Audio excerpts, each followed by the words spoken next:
Hello friends, study with Krishna channel में एक बार आपका फिर स्वागत है। आज की इस क्लास में हम डिस्कस करेंगे कि जो भारत का संविधान है उसमें कौन कौन से देशों के संविधान से कुछ चीज़ें प्रेरणा स्वरूप ली गई हैं। और एक चीज़ पर और डिस्कस करेंगे। अक्सर ये प्रश्न आता है कि क्या भारत का संविधान उधारों का थैला है, बैग ऑफ बारोइंग है, यानी कि इसमें विभिन्न संविधानों से कॉपी पेस्ट करके अपना थैला भर लिया गया है। इस प्रकार का आरोप आलोचक भारतीय संविधान पर लगाते हैं कि भारतीय संविधान में कुछ भी नया नहीं है, सिर्फ सार्वभौमिक वयस्क मताधिकार को छोड़ करके पूरा का पूरा संविधान भारत शासन अधिनियम 1935 जैसा है। या फिर कुछ आलोचक कहते हैं कि यह उधारों का थैला है, इसमें विभिन्न देशों के संविधान से कुछ न कुछ उधार लेके भर लिया गया है। और कुछ आलोचक कहते हैं कि यह सिर्फ दूसरे संविधानों की एक नकल मात्र है, इसमें कुछ भी मौलिक नहीं है।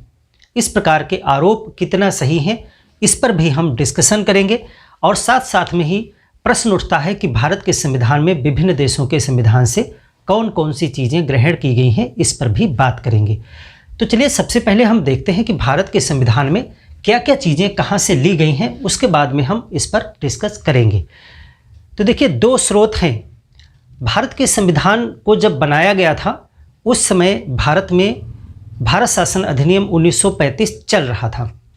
और भारत शासन 1935 जो है उससे हमारे संविधान में सबसे ज़्यादा चीज़ें, यानी कि अन्य जो संविधानों से चीज़ें ली गई हैं उसकी अपेक्षा भारत शासन अधिनियम 1935, चूँकि उस समय शासन इसी अधिनियम के आधार पर चलाया जा रहा था, इसलिए भारतीय संविधान में सबसे ज़्यादा चीज़ें यहीं से ग्रहण की गई हैं। और अनेक देशों का संविधान पढ़ा गया, जिसमें लगभग 10 या 11 देशों के संविधान से कुछ महत्वपूर्ण चीज़ें हमने उठाई हैं। कॉपी पेस्ट नहीं किया है, यानी कि उसकी नकल नहीं की है, बल्कि हमने उससे प्रेरणा लेकर के उसको बाकायदा अपने परिवेश के हिसाब से, अपने देश की विविधता और हितों को ध्यान में रख करके उसको परिमार्जित करके हमने संशोधित करके अपने संविधान में शामिल किया है। तो चलिए हम एक एक करके बात करेंगे कि किन किन देशों से क्या क्या चीज़ें ली गई हैं। तो अगर आपसे पूछा जाता है कि भारत के संविधान के स्रोत कौन कौन से हैं, तो दो स्रोत हैं। भारत के संविधान के दो स्रोत हैं, एक तो है आंतरिक और एक है बाह्य। बाह्य या इसको विदेशी स्रोत भी कह सकते हैं, विदेशी। जब हम आंतरिक स्रोत की बात करते हैं तो यहाँ पर सिर्फ एक स्रोत है, भारत शासन अधिनियम, भारत शासन अधिनियम 1935, ये एक आंतरिक स्रोत है। भारत शासन अधिनियम चूँकि हमारे देश में लागू था तो इसको हम आंतरिक स्रोत मानते हैं। और बाकी हमारा बहुत सी चीज़ें मौलिक हैं जो अपने देश की परंपराओं से जो है अपने रीति रिवाजों से भी ध्यान में रख करके रखी गई हैं। जब हम बाह्य स्रोत की बात करते हैं तब हम विदेशी संविधान, यहाँ पर हम क्या चीज़ डिस्कस करेंगे कि वह कौन कौन से विदेशी संविधान हैं जहाँ से हमने चीज़ों को लिया है। तो इसको एक ही साथ पढ़ेंगे, क्योंकि आंतरिक में एक ही है, आप उसको समझ लिए हैं। बाकी जितने भी स्रोत हैं वो विदेशी संविधान के रूप में आयरलैंड, यूएसए, ब्रिटेन, कनाडा आदि देशों के संविधानों से हमने क्या क्या चीज़ें ली हैं। अब देखिए, इसको थोड़ा सा समझते हुए चलेंगे कि चीज़ें कहाँ से क्यों ली गई हैं, उसमें क्या खासियत है और भारत ने उसे क्यों अपनाया है। इसीलिए हम इसे आसानी से याद भी कर सकेंगे। एक टेबल ड्रा करेंगे, एक सारणी के रूप में इसे हम डिस्कस करेंगे। तो जो सबसे पहला स्रोत है वो है भारत शासन अधिनियम। इसी को सबसे पहले हम इसलिए पढ़ेंगे क्योंकि सबसे ज़्यादा चीज़ें यहीं से ली गई हैं। भारत शासन अधिनियम 1935। देखिए, इसको समझने के लिए एक चीज़ आप हमेशा याद रखें कि जिस समय भारत का संविधान बना उस समय तक भारत में किस अधिनियम के आधार पर शासन चल रहा था। जब भारत को अंग्रेज़ों ने स्वतंत्र किया तो स्वतंत्र करने के लिए एक अलग से अधिनियम लाया गया जिसको भारत स्वतंत्रता अधिनियम 1947 कहा जाता है। भारत स्वतंत्रता अधिनियम 1947 में स्पष्ट लिखा गया था कि जब तक आपका अपना खुद का संविधान तैयार नहीं हो जाता है, यानी उसके आधार पर शासन चालू नहीं हो जाता है, तब तक शासन जो है वो भारत शासन अधिनियम 1935 के आधार पर चलेगा। हालांकि आप उसमें जो है स्वतंत्रता पश्चात कोई भी संशोधन कर सकते हैं जैसा नियमावली में चाहे।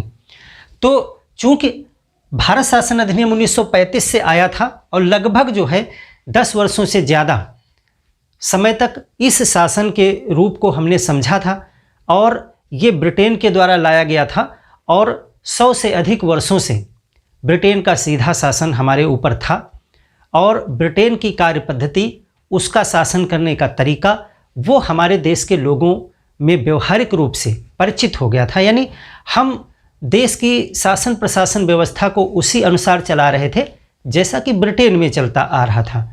चूँकि वही हमारे ऊपर शासन कर रहे थे तो यहाँ की पूरी शासन प्रणाली, प्रशासन, सब कुछ ब्रिटेन जैसा ही था। हालांकि हमारे अधिकार वैसे नहीं थे, लेकिन उनका शासन करने का तरीका जो है वो ब्रिटेन की जो है जो वहाँ की सोच थी उसके अनुसार ही था। तो भारत शासन अधिनियम से चूँकि हम परिचित थे, उसी के अनुसार हमारा देश चल रहा था, इसीलिए सबसे ज़्यादा चीज़ें, खास करके जो प्रशासन से संबंधित चीज़ें हैं, वो भारत शासन अधिनियम से ली गई हैं। तो पहला पॉइंट आपका ये पूछा जाता है कि कौन से स्रोत से सर्वाधिक चीज़ें भारत संविधान में ली गई हैं, तो वो स्रोत है भारत शासन अधिनियम 1935। तो यहाँ से क्या क्या लिया गया है, तो पहला पॉइंट तो आप यहाँ से यही नोट कर लें कि सर्वाधिक योगदान।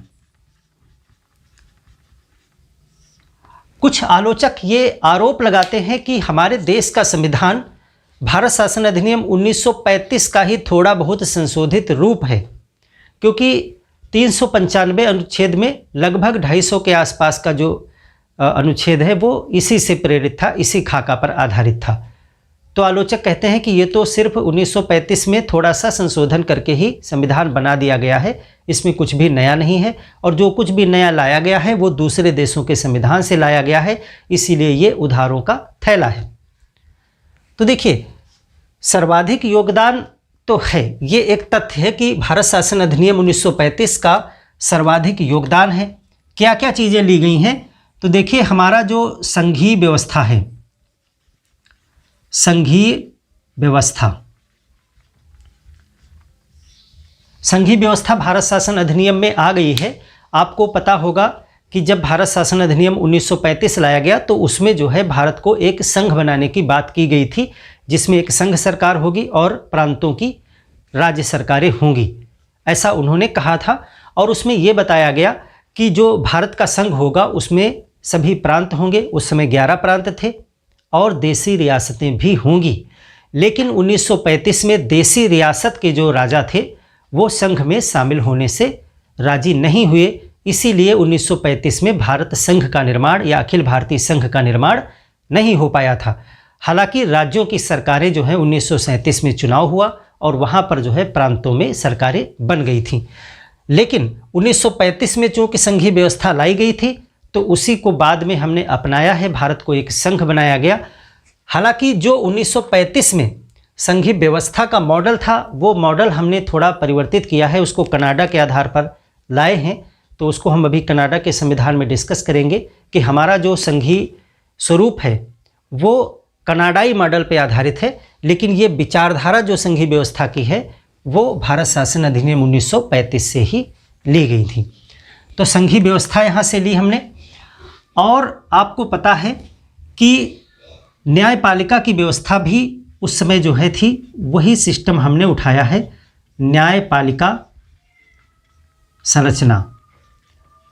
भारत में 1935 के अधिनियम में ही न्यायपालिका की संरचना जो दिखाई पड़ती है कि सबसे ऊपर एक सुप्रीम कोर्ट होगा, जैसा आपको पता है सुप्रीम कोर्ट था, उसके नीचे राज्यों में जो है उच्च न्यायालय, जिला न्यायालय जैसी संरचना आज हम देखते हैं वो 1935 से ही ली गई है।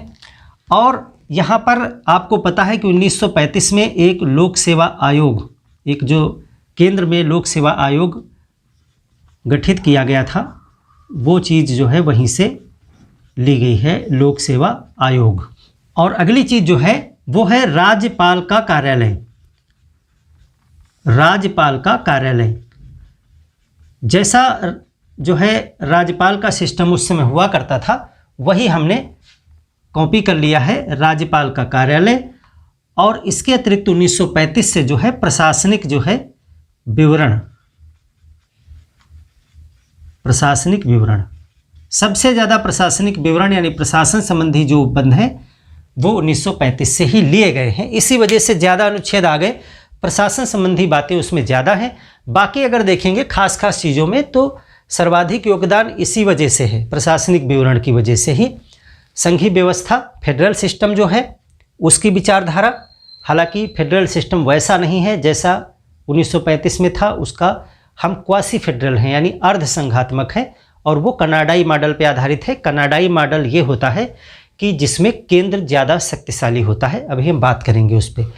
न्यायपालिका की संरचना यानी कि उच्चतम न्यायालय, उच्च न्यायालय, जिला न्यायालय, इस तरह से जो स्तर होता है पूरा संरचना का, वो हमने वहाँ से लिया है। लोक सेवा आयोग आ चुका था भारत में, केंद्रीय लोक सेवा आयोग, और राज्यपाल का कार्यालय और प्रशासनिक विवरण। ये कुछ प्रमुख चीज़ें हैं जो 1935 के अधिनियम से ली गई हैं। अब बात करते हैं कि जो आलोचक कहते हैं कि 1935 में ही हमने संशोधित करके कॉपी पेस्ट करके इसको बना लिया है, यह सर्वथा सत्य नहीं है, क्योंकि हमने सिर्फ 1935 का जो है एक खाका उठाया है, बाकी उसमें हमने बहुत से संशोधन किए हैं जो हमारे मौलिक हैं, तो ऐसा कहना सत्य नहीं है। दूसरी चीज़ देखें, दूसरे जो हम विदेशी संविधानों में बात करेंगे तो उसमें सबसे पहले हम बात करेंगे ब्रिटेन का संविधान। ब्रिटेन का संविधान, ब्रिटेन का संविधान।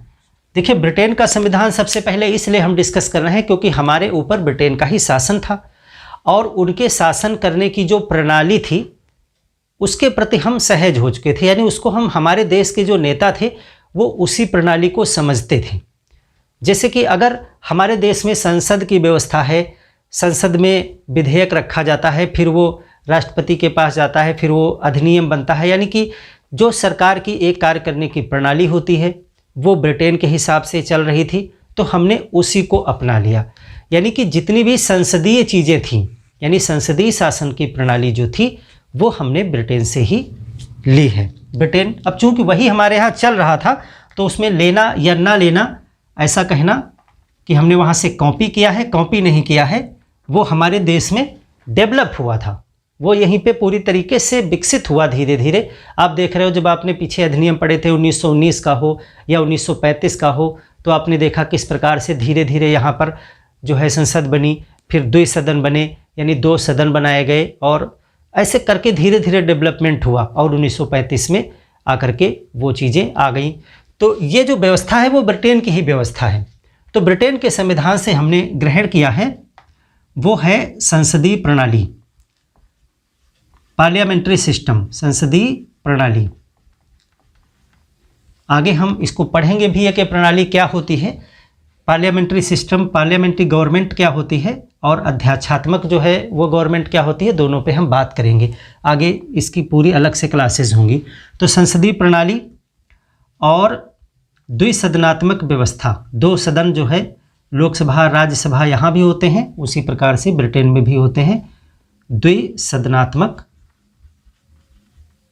व्यवस्था। और जैसे ब्रिटेन में जो है कोई भी विधायी प्रक्रिया होती है, यानी जैसे विधेयक पास किए जाते हैं, जिस प्रकार से वही प्रक्रिया हमने भी अपने वहाँ अपनाई है, यानी विधायी प्रक्रिया भी हमने वहाँ से ली है, विधायी प्रक्रिया। यानी संसद का पूरा जो सदन व्यवस्था है, विधायी प्रक्रिया है, सब वहीं से हमने लिया है। और विधि का शासन, महत्वपूर्ण जो चीज़ है वो है विधि का शासन, विधि का शासन, रूल ऑफ लॉ। ये ब्रिटेन के जो है संविधान में वर्णित है कि शासन जो है वो विधि, रूल ऑफ लॉ, वो हमने भी अपने देश में संविधान में रखा है। और जिस प्रकार से ब्रिटेन में मंत्रिमंडल होता था, तो आपको पता है कि यहाँ पर भी जब शासन किया जाता था तो धीरे धीरे मंत्रिमंडलीय व्यवस्था लाई गई। आपको पता है कि मंत्रिमंडलीय व्यवस्था किस प्रकार से भारत में डेवलप हुई ब्रिटेन के शासकों के द्वारा, और वही मंत्रिमंडलीय व्यवस्था हमने अपने संविधान में रखी है। तो अगला जो पॉइंट हमने लिया है वो है मंत्रिमंडलीय व्यवस्था। मंत्रिमंडल जो होता है वो बिल्कुल ऐसा ही ब्रिटेन में भी होता है, मंत्रिमंडलीय व्यवस्था, कैबिनेट सिस्टम। वहाँ भी कैबिनेट मंत्री होते हैं, यहाँ भी कैबिनेट हमने वैसे ही बनाया। तो ये कुछ खास चीज़ें हैं, और भी चीज़ें हैं, लेकिन इतनी ही आपको जाननी है, बहुत ज़्यादा आपको जानने की जरूरत नहीं है। जितनी भी संसद से रिलेटेड चीज़ें हैं, चाहे संसदीय प्रणाली हो, द्विसदनात्मक व्यवस्था हो, विधायी प्रक्रिया हो, मंत्रिमंडलीय व्यवस्था हो, ये सब कुछ ब्रिटेन से ही लिया गया है। और विधि का शासन ये भी हमने ब्रिटेन से ही लिया है। अब इसके बाद जो सबसे बड़ा संविधान है जिसका हमारे संविधान पे प्रभाव दिखाई पड़ता है, वो है संयुक्त राज्य अमेरिका का संविधान। संयुक्त राज्य अमेरिका, यूएसए, अमेरिका। अब देखिए, अमेरिका जो है विश्व में एक लिखित संविधान बनाने वाला सबसे पहला देश है। इसके पहले किसी भी देश का कोई भी रिटन कॉन्स्टिट्यूशन नहीं हुआ करता था। अमेरिका ने ही सबसे पहले ये परंपरा डाली कि कॉन्स्टिट्यूशन जो है वो रिटन फॉर्म में हो, लिखित हो। बहुत सी नई चीज़ें अमेरिका ने वहाँ पर अपने संविधान में लगाई, जोड़ी, और विश्व के हर एक देश ने कुछ न कुछ अमेरिका के संविधान से सीखा है, प्रेरणा ली है, क्योंकि अन्य कोई लिखित संविधान उस समय तक था ही नहीं। तो वहाँ पर सबसे पहले उन्होंने प्रस्तावना भी रखी, प्रस्तावना, प्रेम्बल अपने संविधान में। तो जितने भी लिखित संविधान आगे बने, उन्होंने भी, विभिन्न देशों ने अमेरिका के संविधान को देख करके अपना भी रिटन कॉन्स्टिट्यूशन बनाने का प्रयास किया, बनाया, और अपने संविधानों में प्रेम्बल को शामिल किया। यानी प्रस्तावना की विचारधारा अनेक देशों ने अमेरिका के संविधान से ग्रहण की है, और हमने भी जो है प्रस्तावना की जो विचारधारा है, जो उसका एक संरचना है, वो वहीं से ग्रहण की है। जैसे कि हमारी प्रस्तावना भी, हम भारत के लोग, we the people of India से स्टार्ट होती है, वैसे ही अमेरिका की भी प्रस्तावना we the people of America, USA, वैसे ही वहाँ भी है। तो प्रस्तावना की जो विचार है वो वहीं से लिया गया है। तो पहला जो बिंदु है वो है प्रस्तावना। प्रस्तावना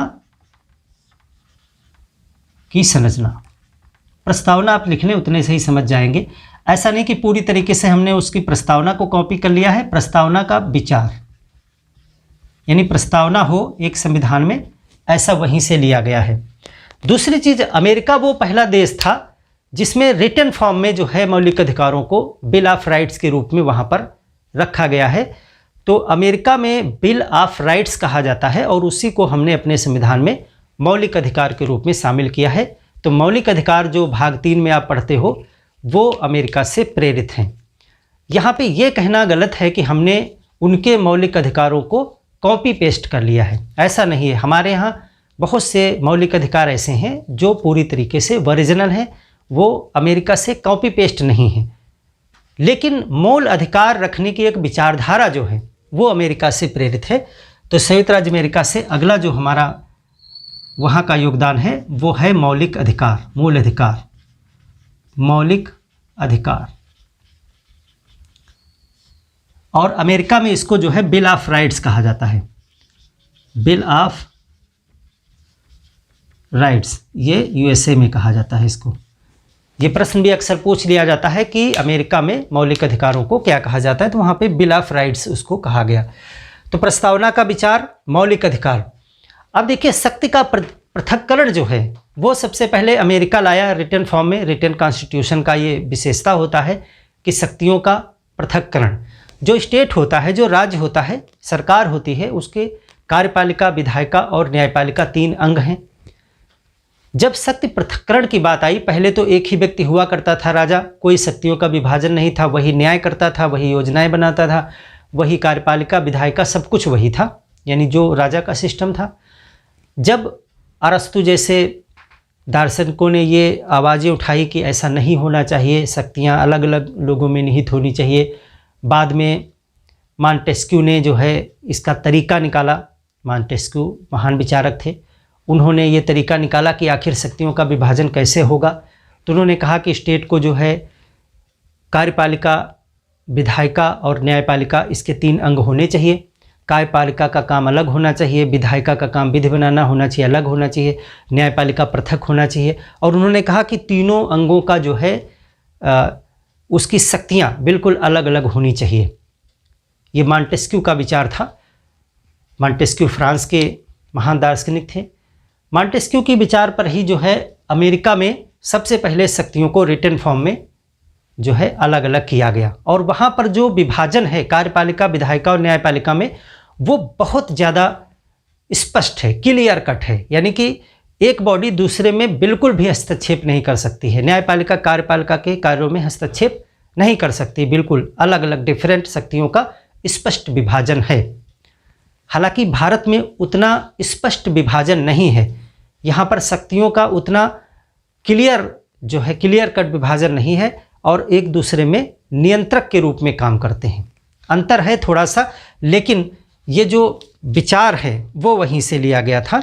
यानी कि एक तो जो विशेष करके विचार है वो न्यायपालिका से संबंधित है, यानी न्यायपालिका की स्वतंत्रता, ये वहीं से हमने विचार लिया है। शक्तियों का पृथक्करण भी वहीं से लिया है। न्यायपालिका जुडिशरी की स्वतंत्रता, न्यायपालिका अगर स्वतंत्र नहीं होगी, उसके ऊपर दबाव रहेगा, तो फिर न्याय जो है वो सही नहीं हो पाएगा। तो न्यायपालिका की स्वतंत्रता हमने वहाँ से ली है। और न्यायिक पुनरावलोकन, न्यायिक पुनरावलोकन यानी कि जो है जुडिशियल रिव्यू, समीक्षा, हमारे जो सुप्रीम कोर्ट वगैरह को अधिकार है कि वो न्यायिक पुनरावलोकन कर सकते हैं, रिव्यू कर सकते हैं। तो ये दोनों चीज़ें अमेरिका से आई, क्योंकि वहाँ पर पृथक्करण के द्वारा न्यायपालिका को बहुत सशक्त बनाया गया था। तो वैसे भारत में भी न्यायपालिका काफ़ी शक्तिशाली है। हालांकि भारत में शक्तियों का विभाजन उतना स्पष्ट नहीं है। आप देखते हो कि अक्सर न्यायपालिका कार्यपालिका के कार्यों में हस्तक्षेप कर देती है। न्यायपालिका अपना एक आदेश पारित करके कभी भी कह सकती है कि मान लिया वो उसने कह दिया कि होली में रंग खेलने पर प्रतिबंध रहेगा, दिवाली में पटाखा फोड़ने पर प्रतिबंध रहेगा। तो ये काम तो कार्यपालिका का है, लेकिन न्यायपालिका उसमें हस्तक्षेप कर देती है। उसी प्रकार से कार्यपालिका कभी कभी आप देखते हो विधायिका के काम में हस्तक्षेप कर देती है। राष्ट्रपति जो कि कार्यपालिका में है, कार्यपालिका का प्रमुख है, वो ऑर्डिनेंस यानी अध्यादेश पारित करके विधि बना देता है और वो लागू हो जाती है, जबकि विधि बनाने का कार्य जो है वो विधायिका का है। बाद में भले ही वो उसको वहाँ से पारित होता है, लेकिन लागू हो जाता है, काम होना शुरू हो जाता है। तो इस प्रकार से एक दूसरे के कार्यों में थोड़ा बहुत हस्तक्षेप भी है, और वो हस्तक्षेप नियंत्रण के लिए लिया गया है। तो थोड़ा अंतर जरूर है। तो शक्तियों का पृथक्करण जो है वहीं से प्रेरित है, जिसमें न्यायपालिका वाली जो बातें हैं वो स्पष्ट हैं। बाकी हमने वहाँ से उपराष्ट्रपति का पद जो है वहाँ से लिया है। उपराष्ट्रपति जो है वाइस प्रेसिडेंट का जो विचार है वो वहीं से लिया गया है। राष्ट्रपति का पद तो हमारे देश का और अमेरिका के देश का बिल्कुल डिफरेंट है, अलग अलग है। क्योंकि वहाँ अमेरिका में जो है वो अध्यक्षात्मक शासन प्रणाली है और राष्ट्रपति ही वहाँ पर मुख्य कार्यपालिका होता है। लेकिन हमारे यहाँ पार्लियामेंट्री सिस्टम है, यानी जो ऊपर हमने बताया संसदीय प्रणाली है, और संसदीय प्रणाली में दो प्रमुख होते हैं, कार्यपालक प्रमुख अलग होता है, और इस प्रकार से जो है यहाँ पर राष्ट्रपति एक नाम मात्र की शक्ति होता है और अमेरिका में राष्ट्रपति प्रमुख शक्ति होता है। तो उपराष्ट्रपति का पद हमने वहाँ से लिया है। और उपराष्ट्रपति जो भारत का उपराष्ट्रपति होता है और अमेरिका का उपराष्ट्रपति लगभग एक जैसा होता है, लेकिन थोड़ा सा अंतर ये है कि अमेरिका में अगर उपराष्ट्रपति कार्यपालक राष्ट्रपति बनता है, मान लेते हैं किसी वजह से राष्ट्रपति का पद रिक्त हो जाए, तो उपराष्ट्रपति जो है राष्ट्रपति के लिए काम करता है उस जगह पर। तो अमेरिका में फुल जितना टेन्योर बचा होता है उतना कार्य करता है। मान लेते हैं कि राष्ट्रपति का 1 साल का समय अभी बचा हुआ था इलेक्शन में, तो फिर वो 1 साल के लिए राष्ट्रपति के पद पर कार्य करता है। भारत में ऐसा नहीं होता है। भारत में जो कार्यवाहक राष्ट्रपति बनता है वो 6 महीने के लिए बनता है और 6 महीने बाद इलेक्शन होना अनिवार्य है। यहाँ पर ऐसा नहीं होगा कि राष्ट्रपति के कार्यकाल अभी 3 साल बाकी है तो फिर 3 साल के लिए वो उपराष्ट्रपति राष्ट्रपति बनकर के काम करे। यहाँ पर इलेक्शन होना अनिवार्य है। इसके अलावा जो है राष्ट्रपति को हटाने की प्रक्रिया यानी इम्पीचमेंट, जिसको महाभियोग कहते हैं, अमेरिका से ही लिया गया है। राष्ट्रपति को हटाना, और इसके लिए जो प्रक्रिया प्रयोग की जाती है उसको कहते हैं हिंदी में महाभियोग, अंग्रेजी में इसको इम्पीचमेंट कहते हैं। राष्ट्रपति पर महाभियोग ये हमने वहीं से लिया है। और उच्चतम न्यायालय एवं उच्च न्यायालय के न्यायाधीशों को हटाने की प्रक्रिया भी वहीं से ली गई है। उच्चतम एवं उच्च, सुप्रीम कोर्ट और हाई कोर्ट न्यायालय के जजों को हटाना, ये प्रक्रिया भी जो है वहीं से ली गई है। हालांकि भारत में जो महाभियोग है वो सिर्फ जो है राष्ट्रपति के ऊपर ही लगाया जा सकता है, और अमेरिका में जो है सुप्रीम कोर्ट और हाई कोर्ट के जजों पर भी इम्पीचमेंट किया जाता है। यहाँ पर उच्चतम न्यायालय और उच्च न्यायालय के जजों को हटाने के लिए प्रक्रिया तो बिल्कुल महाभियोग जैसी मिलती जुलती है, लेकिन उसको महाभियोग नहीं कहते हैं, इम्पीचमेंट नहीं कहते हैं, और यहाँ पर सिर्फ राष्ट्रपति को हटाने के लिए इम्पीचमेंट प्रयोग किया जाता है। अब ये जो इम्पीचमेंट है, महाभियोग है, वो एक प्रकार से न्यायिक प्रक्रिया है, क्योंकि इसमें भी एक प्रकार से न्याय करने की प्रक्रिया है जो कि सुप्रीम कोर्ट का या हाई कोर्ट का काम है। तो यहाँ पे आप देखते हो कि ये इम्पीचमेंट महाभियोग जो है वो संसद में किया जाता है, यानी कि जो कार्यपालिका और जो विधायिका है वो उस समय न्यायपालिका जैसा काम कर रही होती है। तो ये भी आप यहाँ भी देख रहे हो कि शक्तियों का स्पष्ट विभाजन नहीं है। तो ये संयुक्त राज्य अमेरिका हो गया। इसके बाद में जो अगला हम देखेंगे वो है आयरलैंड। आयरलैंड से बहुत इम्पॉर्टेंट, बहुत ज़्यादा पूछा जाता है, और वो है DPSPs, directive principles of the state policy, यानी राज्य के नीति निदेशक तत्व, नीति निदेशक सिद्धांत, DPSPs, directive principles of the state policies. तो जैसा भी आपने देखा कि भारत के संविधान में जब आप पढ़ोगे तो दो आपके बहुत इंपॉर्टेंट चैप्टर आएंगे, एक तो मौलिक अधिकार और दूसरा पढ़ोगे राज्य के नीति निर्देशक तत्व। तो मौलिक अधिकार अमेरिका से प्रेरित हैं और राज्य के नीति निर्देशक सिद्धांत जो है वो आयरलैंड से हमने लिया है। आयरलैंड जो है वो आपको मिलेगा ब्रिटेन के पास में, यूके के पास में ही, वहीं पर एक द्वीपीय देश है ये आयरलैंड। और आयरलैंड से हमने जो है कुछ और चीज़ें ली हैं। राज्यसभा में जो है राज्यसभा में सदस्यों का मनोनीत किए जाते हैं। जो कुछ सदस्य, आपको पता है कि कला, विज्ञान, खेल इत्यादि क्षेत्रों से कुछ सदस्य जो है राज्यसभा में मनोनीत किए जाते हैं। तो वो जो प्रक्रिया है, निर्वाचित वाला नहीं, मनोनयन वाला, राज्यसभा में सदस्यों का जो मनोनयन किया जाता है वो आयरलैंड से प्रक्रिया हमने वहाँ से ली है। और इसके साथ साथ राष्ट्रपति के निर्वाचन की प्रणाली। देखिए यहाँ पर एक चीज़ ये स्पष्ट आप समझ लीजिएगा कि राष्ट्रपति को हटाने की जो प्रक्रिया है वो हमने अमेरिका से ली है, लेकिन राष्ट्रपति के निर्वाचन की प्रणाली जो है वो आयरलैंड से ली है। निर्वाचन की प्रणाली, भारत में राष्ट्रपति का इलेक्शन जो होता है वो एक अलग तरीके से होता है, जिसको सिंगल ट्रांसफरेबल वोट सिस्टम और प्रोपोर्शनल वोटिंग सिस्टम जो होता है, यानी कि एकल संक्रमणी मत और समानुपातिक प्रतिनिधित्व जो प्रणाली है उसको पढ़ेंगे हम आगे।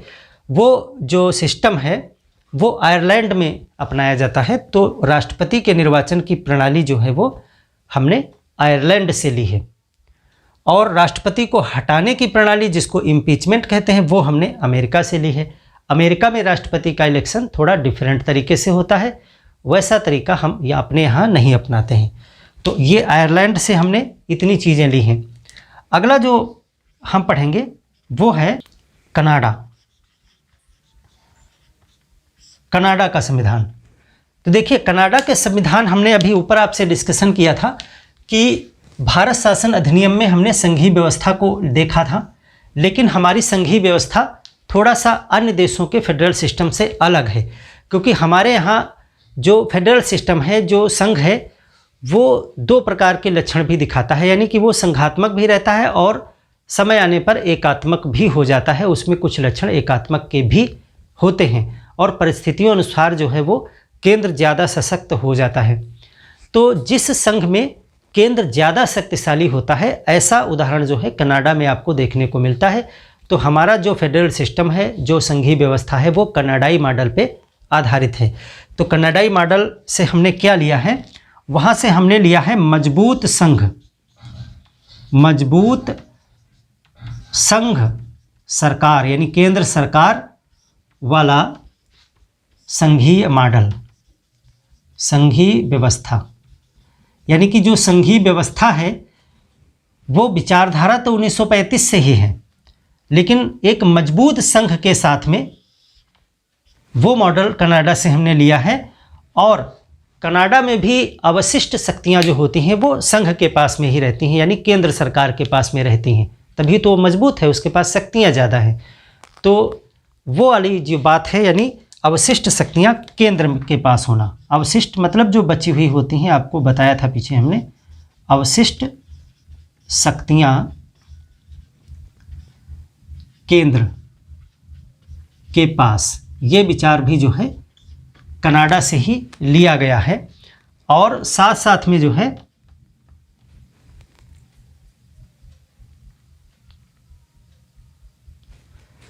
केंद्र द्वारा राज्यों में राज्यपाल की नियुक्ति, केंद्र द्वारा राज्यों में राज्यपाल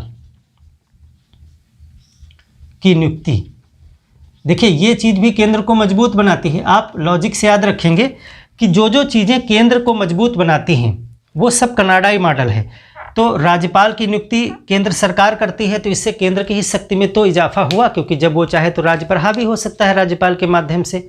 तो राज्यपाल की नियुक्ति भी केंद्र की शक्ति को बढ़ाता है। अवशिष्ट शक्तियाँ केंद्र के पास हैं, ये भी केंद्र की शक्ति को बढ़ाता है। तो एक मजबूत संघ वाली सरकार की जो संघीय व्यवस्था है वो हमने कनाडा से ली है। अब देखिए राज्यपाल की नियुक्ति का जो प्रोसेस है केंद्र द्वारा, वो हमने कनाडा से लिया है।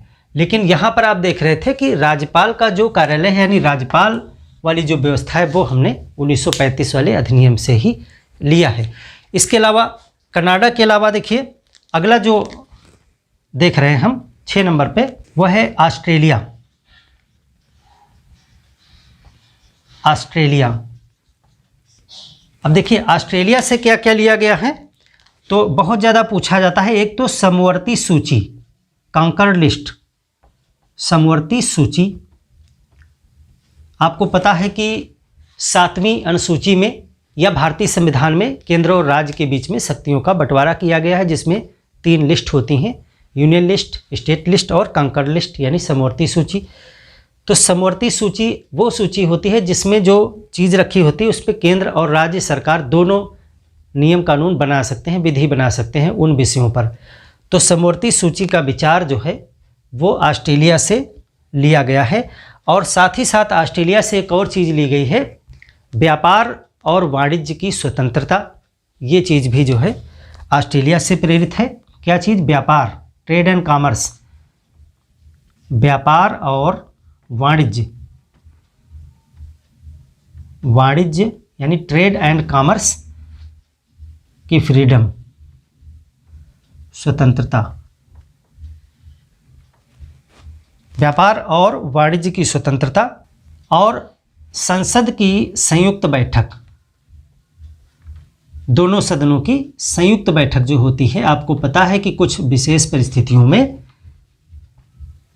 लोकसभा और राज्यसभा के संयुक्त जो है बैठक कराई जाती है।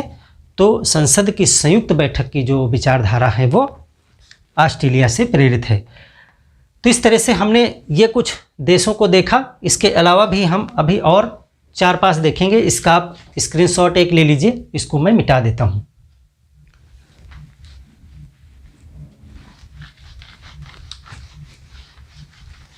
अब देखिए इसके बाद फ्रांस के संविधान का बहुत बड़ा प्रभाव है। आपको पता है कि विश्व में समता, स्वतंत्रता और बंधुत्व का जो नारा है वो फ्रांस की क्रांति से ही आया। फ्रांस की क्रांति आप विश्व इतिहास में पढ़ते हैं, जहाँ पे आपने देखा कि फ्रांस ने किस प्रकार से एक चीज़ पूरे विश्व में फैलाई, वो थी स्वतंत्रता, समता और बंधुत्व की भावना। और हमारे संविधान की जब आप प्रस्तावना को देखोगे तो उसमें स्वतंत्रता की बात की जा रही है, समता की बात की जाती है और बंधुत्व की बात भी की जा रही है। और साथ ही साथ जो है गणतंत्र की जो भावना है, यानी गणतंत्र जो भारत को बनाया गया, वो भी जो है फ्रांस से ही प्रेरित है। तो अगला जो हमारा नंबर है, शायद 7 नंबर, वो है फ्रांस। फ्रांस जो है एक धर्मनिरपेक्ष राष्ट्र है। वहाँ का संविधान एक धर्मनिरपेक्ष संविधान है। और अगर कभी आपसे पूछा जाए कि धर्मनिरपेक्षता के संदर्भ में भारत जो है फ्रांस से किस प्रकार से सीख सकता है या क्या चीज़ें हैं, धर्मनिरपेक्षता में भारत और फ्रांस में क्या अंतर है, तो देखिए भारत की जो धर्मनिरपेक्षता की बात है उसको हम पढ़ेंगे आगे, जब हम प्रस्तावना की विशेषताओं पर बात करेंगे या भारतीय संविधान की विशेषताओं पर बात करेंगे। तो भारत में सभी धर्मों को समान मान करके, यानी कि किसी भी धर्म का अनादर नहीं किया जाएगा, ऐसी चीज़ें यहाँ पर धर्मनिरपेक्षता को प्रदर्शित करती हैं। फ्रांस में थोड़ा सा सिस्टम अलग है। फ्रांस की सरकार कोई भी जब नियम कानून या विधि बनाती है तो उसमें किसी भी धर्म के हिसाब से कोई भी परिवर्तन नहीं किया जा सकता है। इसलिए फ्रांस में आप देखोगे तो मुस्लिम महिलाओं का जो पहनावा है उस पर, या सिख धर्म के जो लोग पगड़ी वगैरह उस पर पहनावा, तो इन चीज़ों पर वहाँ अक्सर प्रतिबंध लगा दिए जाते हैं, क्योंकि वो धार्मिक मान्यताओं के हिसाब से विधियों में परिवर्तन नहीं करते हैं। जबकि भारत का जो संविधान है वो इस मामले में थोड़ा सा लचीला है। वो धार्मिक मान्यताओं के आधार पर अपनी विधियों में थोड़ा बहुत संशोधन करता है कि सभी धर्म, वो किसी एक धर्म को बढ़ावा नहीं देता है, लेकिन वो सभी धर्मों को बराबर मान करके धर्म के आधार पर भी विधि में संशोधन करता है। लेकिन फ्रांस जो है वो, वहाँ पर धर्मनिरपेक्षता का अर्थ है कि किसी भी धर्म को मान्यता नहीं देता है विधि बनाने में। तो फ्रांस जो है वो, फ्रांस से क्या चीज़ें आई हैं भारत के संविधान में, और सिर्फ भारत के संविधान में नहीं पूरे विश्व में ये चीज़ें वहाँ से निकल के गईं, वो हैं स्वतंत्रता, समता और फ्रैटर्निटी यानी बंधुत्व और गणतंत्र।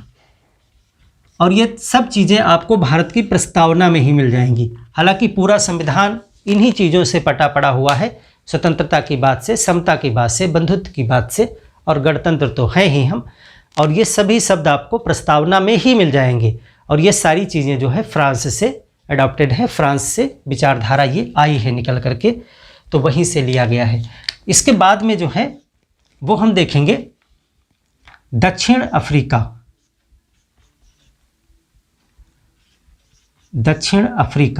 South Africa.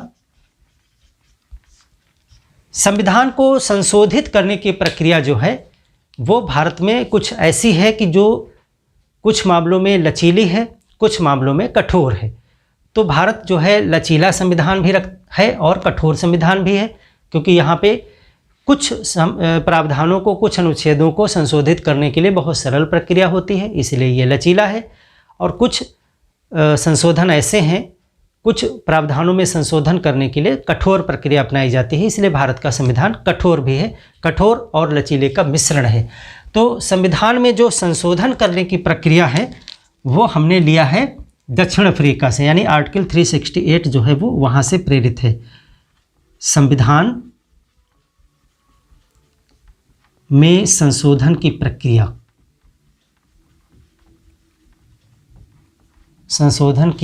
प्रक्रिया, खास करके कठोर वाली, ये हमने वहाँ से लिया है। और इसके साथ साथ एक और चीज़ है, राज्यसभा में सदस्यों का निर्वाचन। राज्यसभा में सदस्यों का निर्वाचन, अभी देखिए एक मनोनयन वाला जो था वो दूसरा था, वो मनोनीत, कुछ सदस्य मनोनीत किए जाते हैं, वो प्रक्रिया दूसरे देश से थी।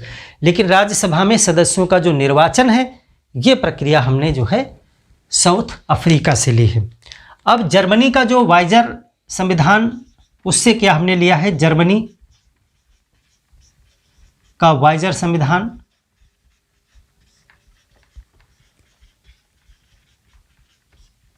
देखिए जर्मनी में जैसा कि आपको पता है कि हिटलर का शासन रहा और वहाँ पर अधिकारों को कभी भी किसी प्रकार से तोड़ा मरोड़ा गया, यानी कि विशेष परिस्थितियों में व्यक्ति के अधिकारों को निलंबित कर देना, ये वहाँ पर काफ़ी प्रचलित रहा है और वहाँ पर जो प्रक्रिया है उसी को हमने लिया है, यानी कि आपातकाल में हमारे देश में भी जो है व्यक्तियों के अधिकार यानी मौलिक अधिकारों को भी निलंबित किया जाता है। हर एक अधिकार को नहीं, वो आप मौलिक अधिकार के चैप्टर में डिटेल में बात करेंगे किन किन अधिकारों को कौन कौन सी परिस्थितियों में और किस सीमा तक निलंबित किया जाता है, स्थगित किया जाता है। तो ये जो प्रोसेस है यानी कि आपातकाल में, इमरजेंसी में, आपातकाल में मौलिक अधिकारों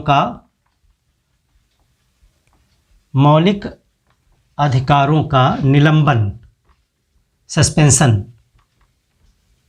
suspension of fundamental rights in emergency, ये प्रोसेस जो है जर्मनी के वाइजर संविधान से लिया है हमने। और जो सोवियत संघ था पुराना, यूएसएसआर जिसको बोलते हो, जिसको आज वर्तमान में हम रसिया यानी रूस के नाम से जानते हैं, वो पहले जो है यूएसएसआर यानी बहुत बड़ा संघ हुआ करता था जिसको सोवियत संघ कहते थे। तो सोवियत संघ के संविधान से भी हमने चीज़ें ली हैं, हालांकि वो शुरुआत में नहीं, कुछ चीज़ें शुरुआत से ही, लेकिन एक जो विशेष बड़ा पोर्शन है कर्तव्य वाला, मौलिक कर्तव्य, वो जो है हमने बाद में जोड़ा है उसको संविधान में, और वो प्रेरित है रूस से। यानी कि अगला जो हमारा संविधान है वो है सोवियत संघ यानी यूएसएसआर। ये जो है यहाँ से हमने लिया है मौलिक कर्तव्य,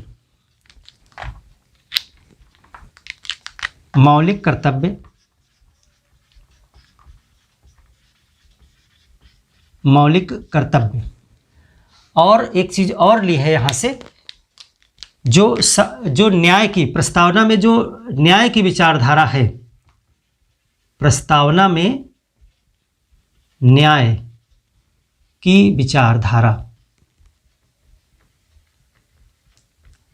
किस प्रकार के न्याय की बात प्रस्तावना में की गई है? सामाजिक न्याय, आर्थिक न्याय और राजनीतिक न्याय, 3 प्रकार के न्याय की बात की जाती है प्रस्तावना में ही। तो वो जो न्याय की विचारधारा है वो हमने सोवियत संघ के संविधान से ग्रहण की है, न्याय की विचारधारा। अगला जो सोर्स है वो है जापान,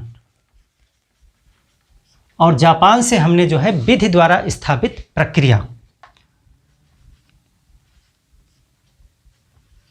विधि द्वारा स्थापित प्रक्रिया,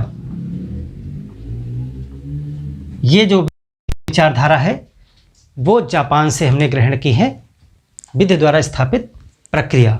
विधि का शासन हमने जो है लिया है ब्रिटेन के संविधान से। विधियों का समान संरक्षण जो आप बात करोगे वो हमने अमेरिका से लिया है, अमेरिका वाले में नोट कर लीजिएगा, विधियों का समान संरक्षण और विधि द्वारा स्थापित प्रक्रिया जो है वो हम जापान से ग्रहण करते हैं। तो इस प्रकार से हमने देखा कि 11 प्रमुख स्रोत हैं जहाँ से हमारे देश के संविधान में कुछ न कुछ चीज़ें ली गई हैं।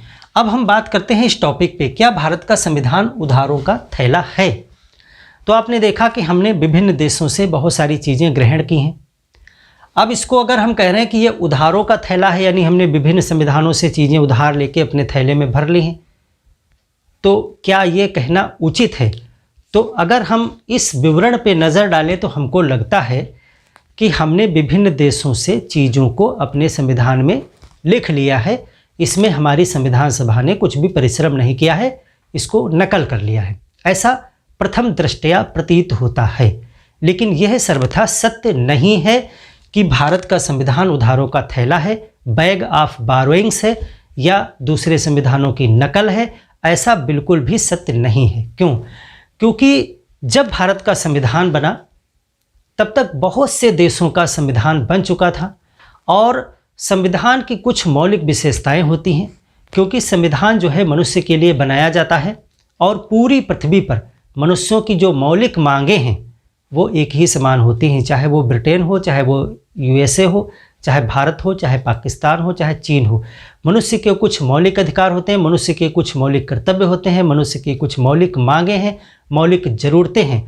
और एक जब तक भारत का संविधान बना तब तक जो है संविधान के मापदंड निर्धारित हो चुके थे और एक अच्छा संविधान अपने देश के नागरिकों को कौन कौन सी चीज़ें अवश्य रूप से देगा या देनी चाहिए, ये पैमाने पहले से ही निर्धारित हो चुके थे। यानी संविधान में क्या क्या चीज़ें होनी चाहिए यह पूर्व निर्धारित है और हर एक देश के संविधान में वो चीज़ें मिलेंगी। अगर वहाँ पे एक अच्छा संविधान है तो ये कहना कि हमारे संविधान में मौलिक अधिकार हैं, दूसरे देश के संविधान में मौलिक अधिकार हैं, तीसरे देश के संविधान में मौलिक अधिकार हैं, तो वो एक दूसरे की कॉपी हैं, यह सही नहीं है। क्योंकि मौलिक अधिकार होना जो है मनुष्य की मांग है, मनुष्य की ज़रूरत है, एक मौलिक बात है, इसीलिए हर संविधान में मौलिक अधिकार अब पाए जाएंगे।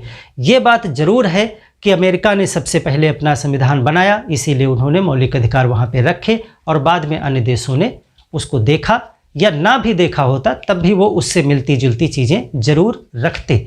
इसी प्रकार से अन्य चीज़ें हैं, बहुत सी मौलिक चीज़ें भारत के संविधान में जोड़ी गई हैं और जिन चीज़ों को हमने दूसरे संविधानों से लिया है हम उनको उसका क्रेडिट ज़रूर देते हैं, लेकिन हमने उसको पूरी तरीके से परिमार्जित किया है, अपने देश के नागरिकों के हिसाब से उसे संशोधित किया है, अपने देश की विविधता, धार्मिक, सामाजिक, सांस्कृतिक विविधता और परिवेश, भाषा इत्यादि को ध्यान में रखते हुए हमने उसमें पूरी तरीके से संशोधन किया है और उसमें मौलिकता लाई है। ऐसा नहीं है कि हम सीधे वहाँ से गए, सेलेक्ट ऑल किया, कॉपी किया और अपने यहाँ पेस्ट कर लिया, यानी नकल कर लिया, ऐसा कुछ भी नहीं है। हाँ, ये ज़रूर है कि हमने विभिन्न देशों से प्रेरणा ली है चीज़ों की, और किसी भी अनुभवी व्यक्ति से या पहले से जो व्यक्ति अनुभवी होता है, या संविधान के दृष्टिकोण से कहें कि जो पहले से निर्मित संविधान है जिनके आधार पर कुछ देशों की व्यवस्थाएं अच्छी चल रही थी, उनसे प्रेरणा लेना गलत नहीं है, बल्कि ये बुद्धिमानी का काम होता है।